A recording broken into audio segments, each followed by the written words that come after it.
Here is a quick and simple recipe. Pour 2 cups of milk into a pan and let it come to boil. Add 3 tablespoons of sugar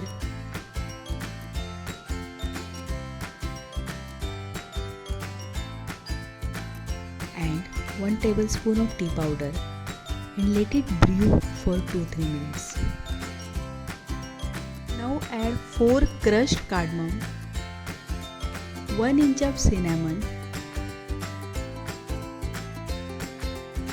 half inch of freshly grated ginger.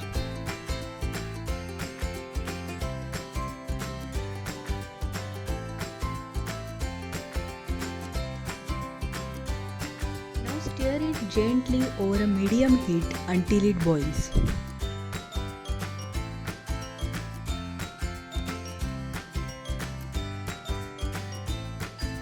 And your tea is ready.